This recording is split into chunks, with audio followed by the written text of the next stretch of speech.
bonsoir à tous, bienvenue dans 85 chrono, le vestiaire. On se retrouve comme tous les lundis soirs pour ce deuxième rendez-vous sportif du lundi. Et ce soir, émission 100% voile. Et donc forcément, notre chroniqueur voile, Fabrice Guyon, est avec nous. Bonsoir Fabrice. Bonsoir Aurélien, bonsoir à toutes et à tous. Et deux invités avec nous pour parler de deux courses. L'une qui vient de se terminer, c'est la solitaire du Figaro. Et Xavier Macaire est avec nous. Bonsoir Xavier. Ouais, bonsoir à tous. Deuxième de cette édition 2021. Et une autre course qui va bientôt partir des Sables d'Olonne. Ce sera dimanche le grand départ, la Mini Transat. Et parmi les 90 skippers qui participeront, il y a Gauthier Verdon. Bonsoir Gauthier. Bonsoir à tous. Alors on va commencer avec Xavier, cette solitaire du Figaro, cette belle deuxième place avec une victoire sur la première étape, 14e place sur la deuxième étape, 4e sur la troisième et deuxième place sur la quatrième étape. Solitaire du Figaro remportée par Pierre Quiroga qui lui compte 2 victoires d'étape sur la deuxième et la troisième. Comment ça va, puisque ça s'est terminé vraiment au milieu de semaine dernière. Comment vous avez vécu ces 4 étapes qui ont été assez intenses? Là, ça va, mais je ressens encore bien la fatigue de la course. Il va me falloir un petit moment pour récupérer, parce que c'est une course d'1 mois, 4 étapes qui s'enchaînent les unes après les autres. Donc il va me falloir 2-3 semaines pour vraiment complètement récupérer physiquement de cet événement, de cette course. Mais très content de ma course, très content de mon résultat. J'ai fait vraiment des belles choses sur cette course. Une victoire d'étape, un podium, deuxième à la dernière étape. Voilà, plein de beaux passages dans les mers anglaises, les mers irlandaises et tout ça. Deuxième passage au Fastnet. Donc très content de ma course, très content de cette deuxième place. On a cru un moment quand même à la victoire, Xavier. Toi aussi. Oui, moi aussi. Déjà, commencer par cette première étape, parce que je suis arrivé avec beaucoup d'avance. Je suis arrivé avec 45 minutes d'avance sur Pierre Quiroga et 1h30 d'avance sur Tom Laperche. Donc déjà, dès la première étape, j'ai engrangé une avance. Il faut savoir que c'est le cumul des temps des 4 étapes qui fait le résultat final. Donc c'est très très bon de commencer cette course avec 45 minutes d'avance sur le second. C'est beaucoup, mais pour autant, ça ne fait pas tout, parce que c'est 4 étapes et il peut se passer encore beaucoup de choses. La tendance peut s'inverser. Et c'est ce qui s'est passé sur la deuxième étape. J'ai eu quelques soucis, j'étais dans le match, j'étais 5e au bout de 24 heures de course. Et j'ai eu quelques soucis techniques, j'ai mon logiciel de navigation qui est tombé en panne. Donc je me suis un peu retrouvé à l'aveugle, Le logiciel, c'est Adrena. Il faut savoir qu'il y a un dongle branché sur l'ordinateur qui permet d'utiliser ce logiciel. Et le dongle, la clé USB dongle est tombée en panne. C'est vraiment une avarie, une panne technique qui n'arrive quasiment jamais. Et j'ai pas eu de chance, c'est tombé en panne. Donc j'ai dû faire quasiment toute l'étape, 3 jours d'étape, sans ce logiciel Adrena qui me permet, lui, de faire des calculs avec la météo, les courants, qui me permet de voir les concurrents, la position, la vitesse des concurrents. On sait à quel point dans cette classe, Figaro Beneteau, il est important de savoir où sont les autres et de savoir où on va, oui. D'avoir toutes ces informations de courant, parce que vous naviguez à vue, quoi. On navigue très proche, on navigue en paquet, c'est très tactique, c'est à la fois stratégique sur la météo, les courants, mais à la fois très tactique. On regarde en permanence ce que font les autres, à quelle vitesse ils vont, quelles sont leurs tactiques, on essaie de deviner, de comprendre quelles sont leurs idées, et on navigue vraiment, ça match très serré. Donc je me suis retrouvé un peu pénalisé, et pour combler un peu cette petite galère, dans la foulée, la deuxième nuit de course, je me suis bloqué dans un casier de pêcheur qui s'est retrouvé complètement bloqué, enroulé autour de la quille.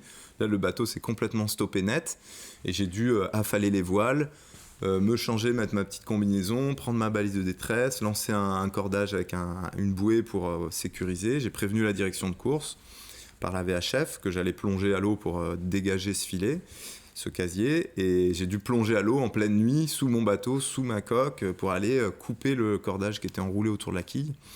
Donc c'était pas une mince affaire, mais ça m'a fait perdre pas mal de terrain.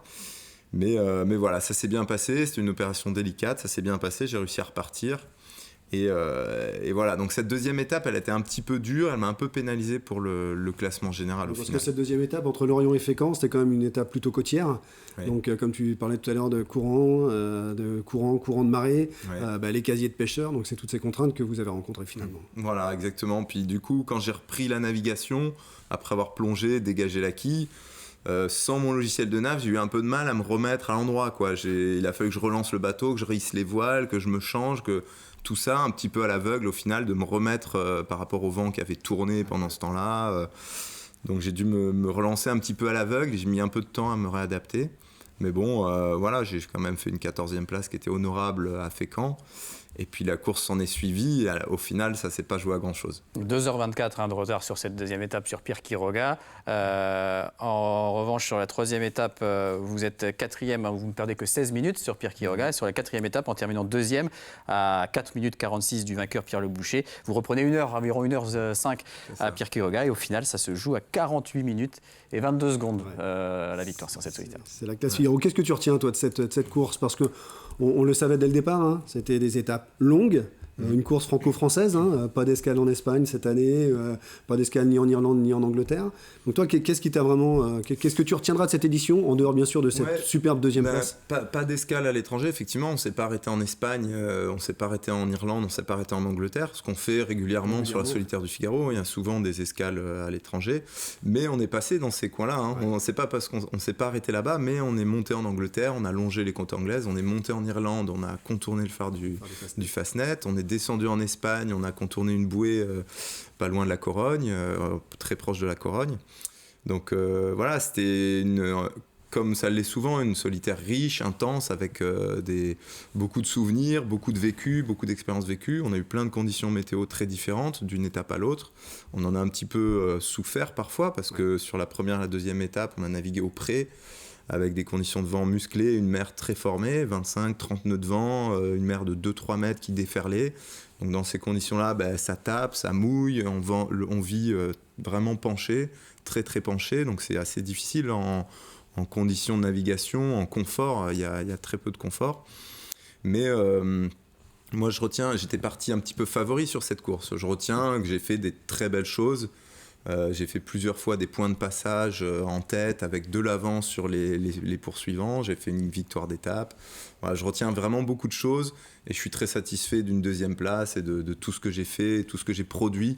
En fait, je dis que j'ai rendu une belle copie sur cette solitaire du Figaro. Derrière un Pierre Quiroga qui aura été très costaud sur cette édition. On va parler de la Mini Transat maintenant qui va s'élancer des Sables d'Olonne ce dimanche et qui s'élancera des Sables d'Olonne aussi pour les 2 prochaines éditions, 2023 et 2025. Et donc parmi les 90 skippers, il y a vous, Gauthier Verdon. Alors déjà, peut-être vous laisser vous présenter. Qui êtes-vous et un peu votre parcours en tant que skipper? Alors en quelques mots, j'ai 39 ans, j'ai 3 enfants et je suis à la ville, je suis avocat d'affaires, donc pas grand-chose à voir avec la voile. Voilà, j'ai pratiqué pendant 10 ans dans les grands cabinets parisiens, internationaux, j'ai pu même exercer à l'étranger. Et puis à un moment, on s'est posé un petit peu avec ma femme, on cherchait un peu on va dire un meilleur cadre, on va dire familial, et on a décidé de revenir en Vendée. Et c'est en revenant en Vendée que j'ai rencontré le Team Vendée, le Team Vendée Formation, dont fait partie Xavier. Oui. Xavier avec qui j'ai navigué pour la première fois sur un bateau de course, il le sait peut-être pas. On avait convoyé ensemble à Douarnenez. Et c'est là un petit peu que j'ai décidé un peu de réinventer ma vie. Alors pas l'idée de faire de la course au large dans le futur, mais de me donner la possibilité d'accomplir un rêve et puis de me dépasser sur un projet qui m'attirait beaucoup, que je connaissais depuis longtemps, mais avec toujours cette frustration de me dire, voilà, toi tu as ton métier, eux ils ont leur métier, et voilà, est-ce que c'est compatible? Et la rencontre avec des ministres, j'étais ancien ministre aussi, m'a fait penser que c'était réalisable, et du coup je me suis lancé avec un bagage assez faible, c'est-à-dire une très bonne culture générale, je pense, de la course au large, mais pas de la voile en elle-même, même si j'avais pu pratiquer sur différents supports. Et donc voilà, c'était il y a 2 ans, un peu plus de 2 ans. Et voilà, depuis, je me suis qualifié pour la Mini Transat, voilà, qui est une course qui fait rêver. Et au fait, j'ai pas vraiment un profil atypique, parce que la Mini Transat, il y a tellement de profils que voilà, je crois même qu'il y a 2 avocats, donc je suis pas le seul. D'accord. Voilà. Et la Mini Transat, donc, à laquelle a participé Xavier Macaire en 2009, 3e place sur la Mini Transat. On va peut-être le présenter justement cette course, Fabrice. Donc, avec plaisir. Transatlantique, bien sûr. Donc on va de l'autre côté de l'Atlantique, mais avec une escale. La Mini Transat, l'idée farfelue en 1977 de quelques marins qui avaient envie d'expérimenter cette traversée de l'Atlantique sur des petits bateaux de 6,50 m. Alors à l'époque, moi j'ai toujours en tête l'expérience de Roland Jourdain sur son Muscadet qui avait coulé en plein milieu de l'Atlantique. Voilà, il partait sur l'Atlantique en Muscadet, pour ceux qui connaissent un peu la voile, c'est des tout petits bateaux en bois. Aujourd'hui ça a évolué, mais cette Mini Transat, l'esprit est toujours le même, c'est-à-dire aller de l'autre côté avec une escale en cours de route. Alors il y a eu des escales à Madère, il n'y a jamais eu escale aux Açores, je pense pas. Là cette année ce sera aux Canaries, on y reviendra d'ailleurs tout à l'heure parce qu'il se passe quelques événements aux Canaries en ce moment. Donc la Mini Transat, c'est un bateau de 6,50 m, les plus petits voiliers de la course au large. On part des côtes françaises. en l'occurrence des Sables d'Olonne pour les 3 prochaines éditions, une escale aux Canaries, comme vous le voyez actuellement à l'écran, et puis une arrivée à Saint-François en Guadeloupe. 90 concurrents pour cette édition, c'est un record, et Gauthier l'a dit, Gauthier n'a pas du tout un profil atypique dans cette classe, puisqu'il y a plusieurs typologies de coureurs, des gens qui, comme Xavier, ont commencé par la Mini, on dit toujours passe ta Mini d'abord, ont commencé par la Mini 650 pour après aller sur d'autres supports, le Figaro, et puis Xavier nous en parlera aussi tout à l'heure, d'autres supports à venir certainement. Sur le Vendée Globe, ils étaient 18 lors de la dernière édition, 18 sur 34 à être passés par la Mini Transat. Et puis après, il y a les profils comme Gauthier, aventuriers, des gens qui ont envie justement de s'expérimenter sur ces petits voiliers et d'aller vivre cette aventure qu'est la Mini 650. Oui, il y a beaucoup de bisous qui sont largement majoritaires sur cette Transat, sur cette Mini Transat. Il y en a 85, je crois, 75 sur les 90. Donc Transat en solitaire, sans assistante et surtout sans moyens de communication moderne, pas d'ordinateur, de liaison satellite, d'envoi de photos, de vidéos, de communication avec la famille et les amis. C'est vraiment une aventure pour vous. Qu'est-ce qui vous excite le plus dans cette épreuve ? Alors déjà, le fait qu'il n'y ait pas de communication, c'est vraiment, je trouve, le sel de cette aventure. Parce que pour le coup, c'est vraiment, d'un certain côté, hors norme. Et en tout cas, ça nous permet de nous retrouver un peu face à nous-mêmes et puis d'en faire un vrai projet de dépassement de soi. Moi, ma motivation, à la base, elle est de me dépasser, c'est clair.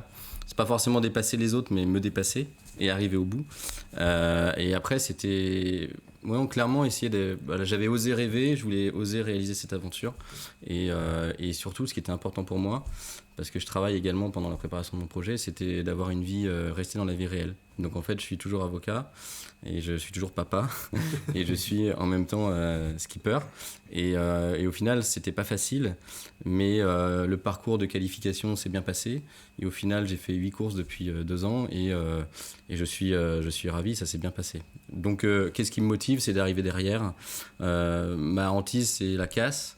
Mais en tout cas, je sais que j'aurai je sais que la détermination, je l'aurai. Enfin, en tout cas, je me suis préparé pour. Et l'idée, c'est d'arriver derrière et de retrouver ma famille sur le ponton. Et on peut voir à l'image quelques images du village de la Mini Transat. Donc, vous pouvez accéder et rencontrer, voir les bateaux, rencontrer les skippers qui s'élanceront dimanche. On va continuer à parler de la Mini Transat et puis aussi un peu de la suite pour vous, Xavier, dans les prochains mois. Mais avant cela, un mot de la Vendée Arctique Les Sables d'Olonne. Vous savez, cette course qui a eu lieu avant le Vendée Globe pour la première édition et qui va revenir en 2022. Avec la deuxième édition qui s'élancera le 12 juin. Ça sera désormais organisé par la SEM Vendée, société organisatrice du Vendée Globe. Première course qualificative pour le Vendée Globe 2024. Direction le cercle polaire arctique avec un contournement de l'Islande pour un parcours d'environ 3500 milles. On va écouter Antoine Mermot, le président de la classe IMOCA, au micro de Grégoire de Châtillon. Sur la Transat Jacques Vabre, cette année, on a 24 duos qui sont au départ. Une grande partie de ces projets sont des projets qui s'inscrivent sur 4 ans. Et cette course Vendée Arctique Les Sables d'Olonne va être un événement majeur, en particulier dans la préparation du Vendée Globe. Donc on est raisonnablement entre 25 et 30 bateaux, nous paraît être le nombre de skippers qui seront au départ de cette course, avec tous les grands noms du dernier Vendée Globe, Charlie Dalin, Jérémy Bayou, Isabelle Joschke très certainement, Pip Air aussi, je crois que ça sera une de ses premières courses. Donc du coup, on va avoir un plateau en quantité comme en qualité assez exceptionnel au départ des Sables d'Olonne. Et les organisateurs profiteront du départ de cette Vendée Arctique Les Sables en juin 2022 pour réinviter tous les participants au Vendée Globe 2020-2021. Il devait y avoir un nouveau rassemblement, une nouvelle fête prévue ce samedi, mais donc elle sera reportée au mois de juin 2022. Marc Chopin, organisateur de cette Mini Transat, n'est pas avec nous malheureusement. Mais comme vous le disiez, Fabrice, les organisateurs sont peut-être occupés par ce qui se passe du côté des Canaries. Disons que pour l'avoir eu au téléphone juste avant cette émission, effectivement, une préoccupation aujourd'hui, c'est ce volcan qui vient de partir en éruption sur l'île de La Palma aux Canaries, là où doit avoir lieu l'escale de la Mini Transat. Donc une escale qui devrait se jouer d'ici maintenant une petite quinzaine de jours. Le départ est dimanche, donc on espère bien sûr que les conditions vont être réunies pour accueillir les Mini là-bas aux Canaries pour cette première étape. Pardon. Xavier, après cette solitaire Figaro, quels sont les prochains objectifs? Là, ça va s'enchaîner assez vite pour moi parce que je suis engagé sur la Transat Jacques Vabre aux côtés de Erwan Leroux qui m'a embauché sur son Ocean 50. Donc là, je passe sur un bateau plus conséquent, un multicoque de 15 mètres. Voilà, donc on va concourir, on va être 7 bateaux à concourir sur la Transat Jacques Vabre en Ocean 50. Erwan Leroux, qui est un skipper qui connaît très bien la série, qui fait ça depuis 15 ans, qui a déjà gagné 2 fois la Transat Jacques Vabre et 1 fois la Route du Rhum. Donc voilà, je suis vraiment très content qu'il ait fait appel à moi, qu'il ait pensé à moi. Et on a déjà pas mal navigué ensemble au mois de juin-juillet. Et c'est voilà, pour moi, cette solitaire, là, c'est une page qui se tourne. Ouais. L'objectif, c'est une récupération rapide en 2 semaines, 1, 2, 3 semaines, et puis de très vite enchaîner sur les entraînements, la préparation à cette Transat Jacques Vabre. Voilà, c'est un beau challenge qui m'attend, sans oublier la suite des projets. On y reviendra bientôt. Je pourrais vous raconter les prochains projets avec mon sponsor, le groupe SNEF. On n'a pas annoncé encore officiellement, mais il y a d'autres projets pour l'année prochaine. Et voilà, donc tout s'enchaîne très vite pour moi, avec beaucoup de beaux projets, de belles courses. Très bien, on vous invitera. Et quand tu navigues comme ça, alors là, tu étais sur la Figaro, tu vas partir en Ocean 50, ensuite la suite, on en reparlera ensemble. Ouais. Tu repenses à cette mini de 2009 où tu finis avec une très belle 3e place? Ouais, c'est vrai, mais... de temps en temps, la mini, c'est super, c'est hyper formateur, et c'est vrai que quand j'étais parti, j'y allais vraiment, quand j'ai pu acheter mon bateau, quand j'ai pu me lancer dans cette série du mini, de la mini Transat, j'y allais pas avec l'objectif forcément de faire carrière, de devenir professionnel, j'y allais vraiment par passion, pour me faire plaisir, pour me régaler. Et en fait, les choses se sont déroulées pour moi très bien. J'ai fait des résultats, j'ai fait des rencontres, j'ai trouvé des sponsors, j'ai enchaîné du mini au Figaro. Et voilà, et l'aventure a continué, elle est devenue de plus en plus professionnelle, c'est devenu mon métier, j'en suis hyper satisfait. Et c'est vraiment super, le mini, c'est hyper formateur, et il y a tout type de profil. Hélène MacArthur est passée par là, Michel Desjoyaux, enfin beaucoup de grands skippers et beaucoup d'amateurs qui viennent juste vivre une aventure. Voilà, moi je connais un peu Gauthier, on a navigué un peu ensemble sur mon bateau, j'ai suivi son démarrage, je trouve ça super, son projet, et j'ai vraiment hâte de suivre sa course. Et ce qui est marrant dans ce que disait Gauthier tout à l'heure, c'est qu'il veut se dépasser lui-même avant de dépasser les concurrents. Et en fait, ça m'a fait penser que en Figaro, c'est aussi l'objectif que je me suis fixé cette année pour gagner des étapes, pour faire une 2e place. Au final, plutôt que de se focaliser sur dépasser les autres, d'abord je me focalise sur me dépasser moi-même, repousser mes limites, et c'est ça qui me permet d'être performant et finalement de doubler les concurrents. Donc tu es sur la bonne voie, Gauthier, pour faire une bonne performance. Vous le disiez, un des points communs entre vous, c'est le team Vendée Formation, donc Gauthier, que vous avez intégré. Qu'est-ce que ça vous a apporté Alors, du point de vue de l'amateur, on va dire, ce que ça a apporté, c'est un cadre et un apprentissage de l'univers de la course au large, avec un certain nombre on est suivi par un préparateur, enfin on peut en tout cas échanger avec un préparateur, avec des skippers professionnels, avec des retours d'expérience très intéressants, et aussi une émulation de jeunes ou moins jeunes qui sont sur des projets très diversifiés. Donc il y a de la Transquadra, il y a de la Transmartinique, il y a de la Mini, il y a du Figaro. Donc moi ce que j'ai trouvé, c'est en fait une base à Saint-Gilles-Croix-de-Vie où je vis et où je pouvais on va dire avancer dans les meilleures conditions possibles. Eh ben, on vous souhaite bon vent en tout cas pour cette mini transat. On pense également à l'autre skipper vendéen, Tim Darny, qui lui va être sur Proto sur cette édition. Tout à fait. Et donc on va suivre ça. Donc départ dimanche au Sables d'Olonne. Merci beaucoup Gauthier, merci Xavier. Merci Fabrice. Merci Aurélien, merci à vous. À bientôt pour Reparler Voile, et on se redonne rendez-vous jeudi pour 85 chronos. L'agenda. Très bonne soirée à tous. Merci.